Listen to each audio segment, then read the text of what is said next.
Ce méga concert commence avec une cérémonie de rituels occultes. Dans un grand stade, appelé Stade des Martyrs, en République démocratique du Congo, rempli du monde, mais non seulement du monde, mais rempli aussi de signes occultes que nous allons essayer de déchiffrer dans cette vidéo. Nous partirons en profondeur dans cette vidéo pour décortiquer même pourquoi ce stade est appelé Stade des Martyrs. Cette vidéo a pour but de vous aider à comprendre et à ouvrir les yeux. Ce stade était rempli du monde, mais non pour le salut des âmes, non plus pour la gloire du Seigneur Jésus-Christ. Parce que si c'était pour la gloire du Seigneur Jésus-Christ, ce concert qui est censé être un concert chrétien, dans lequel, premièrement, le nom du Seigneur Jésus-Christ devait être glorifié, en commençant premièrement par la prière. Mais il n'y avait pas la prière d'ouverture. Deuxièmement, il n'y avait même pas l'exhortation pour amener les gens, et beaucoup plus, de nouveau, à recevoir le Seigneur Jésus-Christ. Ça aussi, c'était un chaos total. Donc, du coup, par manque de la présence du Saint-Esprit, signalé sur le lieu, qui devait descendre par la prière et l'exhortation de la parole de Dieu, les païens ont été amenés, à cause de cette soif, de manque de la parole de Dieu, à trouver un autre alternatif. C'est celui de s'enivrer de boissons alcooliques pendant le concert soi-disant chrétien. Regardons.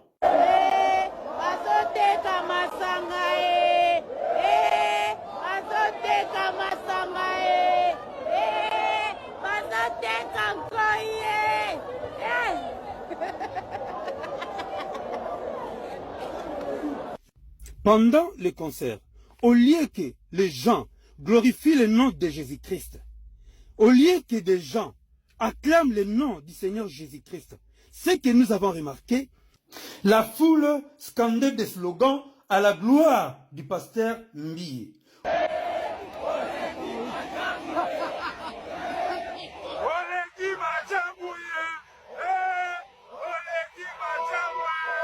Voire même, il s'est donné à cœur joie de répéter des morceaux de la musique profane.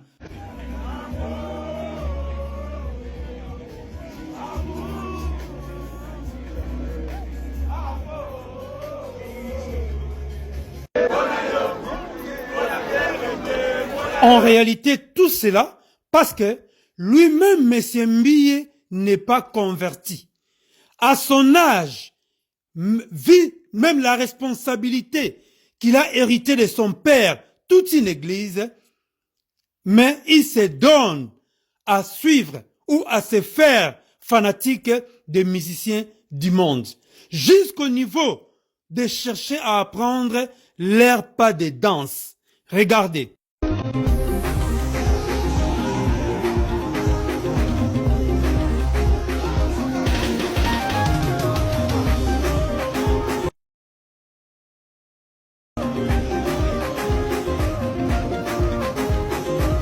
La porte de l'enfer était ouverte pour recevoir toute cette foule. Écoutez ce que la Bible dit, Matthieu chapitre 7, verset 13 à verset 18.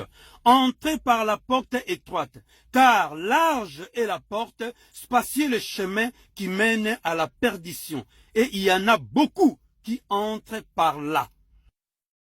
Commençons d'abord par lire le résumé du ministère du Seigneur Jésus-Christ sur la terre. Luc chapitre 4, verset 16 à verset 19. Il est écrit, « Il se rendit à Nazareth où il avait été élevé. Et selon sa coutume, il entra dans la synagogue le jour du sabbat. Il s'éleva pour faire la lecture. » Verset 17. « Et on lui remit les livres du prophète Ésaïe. L'ayant déroulé, il trouva l'endroit où il est écrit. » Verset 18. « L'Esprit du Seigneur est sur moi, parce qu'il m'a oint pour annoncer une bonne nouvelle aux pauvres. Il m'a envoyé pour guérir ceux qui ont le cœur brisé. » Verset 19. « Pour proclamer aux captifs la délivrance et aux aveugles le recouvrement de vue. Et Aux aveugles, je reprends, les recouvrements de la vue, pour envoyer libres les opprimés, pour publier une année de grâce du Seigneur. C'est pour cela, le Seigneur Jésus-Christ, en choisissant l'apôtre Paul, il lui a confié la même mission, celle d'ouvrir les yeux aux aveugles, afin qu'ils passent du ténèbre à la lumière. Et la même mission continue avec nous aujourd'hui. C'est ce que nous allons vous montrer tout de suite dans le livre d'Actes des Apôtres. Actes des Apôtres, chapitre 26, versets 17 à 18. J'ai été choisi du milieu de ce peuple et du milieu des païens, vers qui je t'envoie, verset 18, afin que tu leur ouvres les yeux pour qu'ils passent des ténèbres à la lumière et de la puissance de Satan à Dieu, pour qu'ils reçoivent par la foi en moi le pardon des péchés et l'héritage avec les sanctifiés. C'est donc la mission que Dieu nous a donnée. Alors, nous allons maintenant nous mettre en travail pour vous expliquer tout ce qui se passe dans ces méga concerts soi-disant chrétiens. Du pasteur Moïse Mbiye, suivons avec attention. Premièrement, cette façon de s'habiller avec des capuches ou des cagoules, c'est une façon dans laquelle vous trouvez ceux qui servent Jean 8, 44 lorsqu'ils font le pacte avec lui. Regardons cette vidéo. Regardez bien ce qui est en train de se passer. Regardez tous les signes qui sont là. Regardez même leur façon de pouvoir s'habiller et ce qui est écrit. Vous êtes en train de voir que tous ceux qui viennent aujourd'hui dans nos églises, qui nous disent qu'ils sont des pasteurs, des prophètes, il faut faire attention. Pourquoi? Parce que la plupart d'eux, ils sont envoyés par l'ennemi. La Bible dit que vous les reconnaîtrez par leurs fruits. Alors, leur façon de s'habiller, c'est leur intérieur qui s'extériorise. À ce moment-là, vous allez voir des similitudes avec ceux qui sont dans le monde ou dans le monde occulte. Regardez bien leur façon de s'habiller et leurs gestes. Ça prouve que l'inspiration de Moïse Mbiye vient de l'occultisme. Un autre signe, la structure au-dessus de ce podium qui est montée en étoile. Et cette étoile-là, c'est ce qui est marqué dans Actes chapitre 7, verset 43. Il est écrit, « Vous avez porté la tente de Moloch et l'étoile du dieu Raphan, ces images que vous avez faites pour les adorer. Aussi, vous transporterai-je au-delà de Babylone. » Cette étoile-là, c'est l'étoile du dieu Raphan que vous trouvez sur le front de Jean 8, 44. Et voyez maintenant, cet extrait de vidéo nous montre que maintenant que nous sommes en train de parler, il y a même des écoles de Jean 8, 44 dans lesquelles les enfants sont enseignés et assis même sur cette étoile-là. Regardons la vidéo, mes frères et sœurs. C'est pour cela que le Seigneur Jésus avait dit, laissez les petits enfants venir à moi. Parce qu'il savait que dans le monde, Jean 8, 44 vise aussi à initier les enfants. Alors, prions pour nos enfants, quand ils vont à l'école, assistons-les. Apprenez à vos enfants à connaître le Seigneur Jésus-Christ dès le bas âge. Vous avez vu les enfants, comment ils sont habillés, en capuche ou en cagoule. Alors, que signifie la flamme qu'ils tiennent en main, sous forme de flambeau? C'est un flambeau. Cela représente totalement la présence de Jean 8, 44. Parce qu'il est appelé ange de lumière. Il se déguise en ange de lumière. Dans le monde occulte, il est appelé porteur de lumière. Donc, ces flambeaux-là représentent totalement Jean 8, 44. C'est ça qu'ils utilisent dans des cérémonies occultes pendant leur cérémonie ou leur rituel. Flamme olympique, torche luciférienne. Je crois que vous avez compris. Et si vous allez à la Statue de la Liberté, vous verrez une plaque de bronze à l'intérieur indiquant qu'elle a été donnée au gouvernement américain par les maçons français du Temple du Grand Orient. Et c'est un symbole de la franc-maçonnerie du Grand Orient en Amérique, détentrice de la lumière. Et c'est exactement le même flambeau qui est porté pendant les Jeux Olympiques. Souvenez-vous de notre ancien drapeau, lorsque le pays s'appelait encore Zaïre. Rien à faire, nous devons marcher à fond, même conclure des accords avec le diable pour refaire l'unité du Congo. Suite après la pause du premier parti. Tout de suite, nous voici à la deuxième partie. La vidéo continue.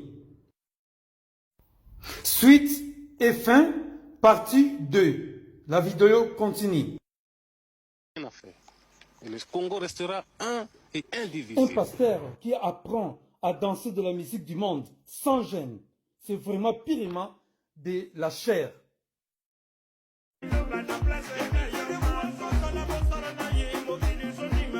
La vie chrétienne, ce n'est pas d'avoir une grande église ou partir tout le temps à l'église, mais c'est produire les fruits dignes de repentance qui témoignent Jésus-Christ dans votre façon de vivre. Regardez ce que la Bible dit dans Romains chapitre 12, versets 1 à 2. Je vous exhorte donc, frères, par les compassions de Dieu, à offrir vos corps comme un sacrifice vivant, saint, agréable à Dieu, ce qui sera de votre part un culte raisonnable. Le vrai sacrifice que Dieu vous demande, chaque frère, c'est d'offrir votre corps à lui comme un sacrifice agréable. C'est ce que Dieu vous demande. Mais ce n'est pas de faire de concerts payants sous couvert du nom de Jésus-Christ, remplis des signes de l'occultisme. En plus de cela, faire des pas de danse, de la musique profane, et surtout encore, faire des selfies en imitant les musiciens profanes. Ne vous conformez pas au siècle présent. Ne vous conformez pas à ce que vos camarades musiciens du monde font, mais soyez transformés par le renouvellement de l'intelligence afin que vous discerniez quelle est la volonté de Dieu, ce qui est bon, agréable et parfait. Voici ce que Dieu vous demande. Il n'y a pas longtemps, tu as chanté un démon guégué.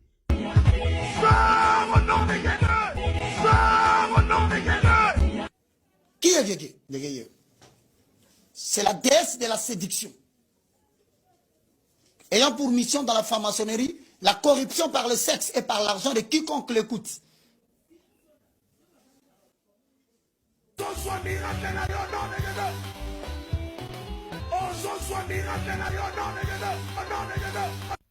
C'est clair que ce n'est pas Jésus-Christ qu'il sert, ce n'est pas Jésus-Christ qu'il adore. Alors, comment, messieurs, oses-tu encore aujourd'hui de revenir au milieu de nous avec des scènes, des cérémonies, des rituels occultes, dignes d'un secte connu aux États-Unis sous le nom du Ku Klux Klan, qui faisait des cérémonies, des rituels occultes pendant la nuit en brûlant une croix. Avant de vous mettre l'extrait de la vidéo, je vous invite d'abord à comprendre d'où vient l'inspiration qu'ils ont de leur père Jean 8, 44 par rapport à leur habillement ou vêtements de cérémonie. Lisons la Bible. D'Exode chapitre 28, verset 1, 2 et nous allons sauter pour lire le verset 4. Exode 28, premier verset. Fais approcher de toi Aaron, ton frère et ses fils, et prends-les parmi les enfants d'Israël pour les consacrer à mon service dans les sacerdoces. Aaron et les fils d'Aaron, Nadab, Abihu, Éléazar et Itamar. Verset 2.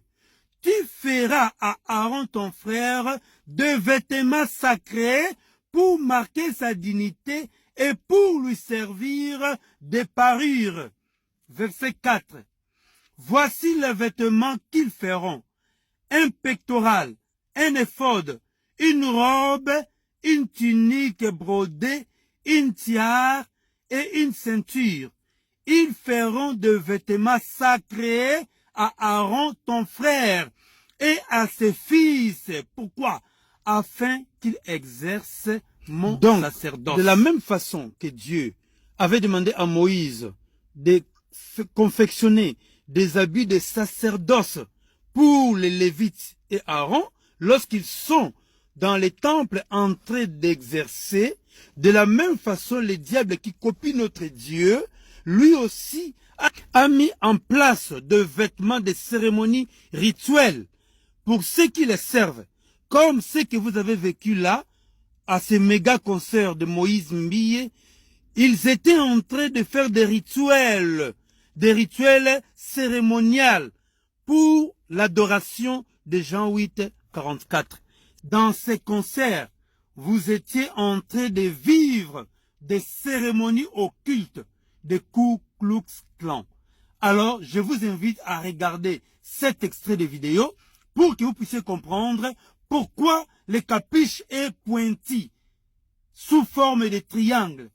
C'est ce qu'on appelle la pyramide.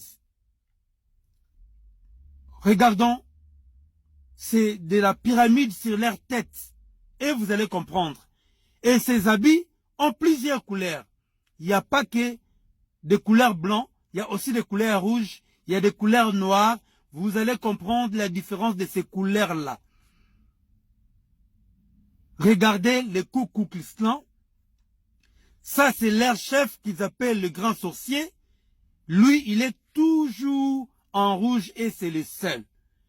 Ceux qui sont en blanc, ce sont des nouveaux initiés. Alors, comprenez maintenant à partir d'ici. Les chapeaux en triangle pointu représentent une pyramide à 7 étapes. Chaque étape représente un niveau. Et ce niveau est connu par la différence de couleur de leur robe. Inutile d'aller en détail ici, mais ce que nous savons, les initiés commencent d'abord à s'habiller en couleur blanche. Lorsqu'ils montent des échelons, c'est à ce moment-là maintenant qu'ils prennent la couleur noire, ainsi de suite, jusqu'à celui qui est à la tête. Celui-là s'habille en rouge. Alors, inutile d'aller en détail par rapport à cela. Vous qui étiez partis dans ces concerts-là, vous avez vraiment assisté à un rituel spirituel occulte. C'est pour cela que Dieu dit que mon peuple périt parce qu'il lui manque de la connaissance. Mes chers bien-aimés dans le Seigneur, demandez pardon à Dieu et la sanctification de vos âmes, car ces gens-là sacrifient la vie des gens. Ces gens-là sont là pour détruire la foi des autres. Remettez-vous entre les mains du Seigneur, demandez la miséricorde de Dieu sur votre vie. Et prenez la décision de ne plus suivre ces genres de personnes. Savez-vous pourquoi Moïse Mbiyé a dit que la flamme que détient ces initiés, c'est la flamme du Pentecôte? Cela a un lien avec le nom de stade de martyr. Donc son message qu'il a dit, c'est un message subliminal. Je vous explique. Après avoir tapé sur le moteur de Google, stade des martyrs de Kinshasa ou bien de la RDC, voici ce qui nous est sorti. Les stades des martyrs de la Pentecôte, je reprends. Les stades des martyrs de la Pentecôte, ou simplement stade des martyrs, anciennement stade Camagnola. Donc, ça veut dire que le vrai nom des stades des martyrs, c'est les stades des martyrs de la Pentecôte. Ça veut dire quoi? Premièrement, vous devez savoir que le nom de Camagnola est venu juste après, en 1994 à 97. Mais bien avant cela, en 1966, il y avait des vrais martyrs qui étaient innocents, qui ont perdu la vie dans cet endroit-là. Alors, c'était qui? C'était, premièrement, les tout premiers ministres du premier gouvernement de Mobutu, en 1966. Plus ces trois ministres ont été pendus sur ces lieux-là.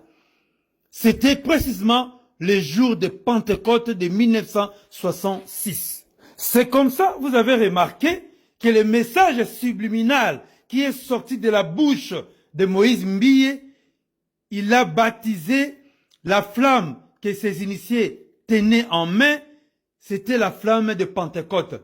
Mais c'est un mensonge. Le problème, c'est que vous étiez sur un lieu qui s'appelait Stade de martyrs de Pentecôte. Précisément, au jour de Pentecôte en 1966, comme je venais de le dire, il y a le tout premier ministre du tout premier gouvernement de Mobutu qui a été pendu là avec ses 3 ministres. Je vous invite à suivre cet extrait, s'il vous plaît. Nous devons marcher à fond, même conclure des accords avec le diable pour refaire l'unité du Congo. Rien à faire. Et le Congo restera un et indivisible. 6 mois après son coup d'État, Mobutu dénonce un pseudo-complot dirigé contre sa personne. L'ex-premier ministre Évariste Kimba et 3 autres anciens ministres sont tombés dans un piège fomenté par le président Mobutu lui-même. Ils sont accusés de haute trahison et condamnés à la peine capitale.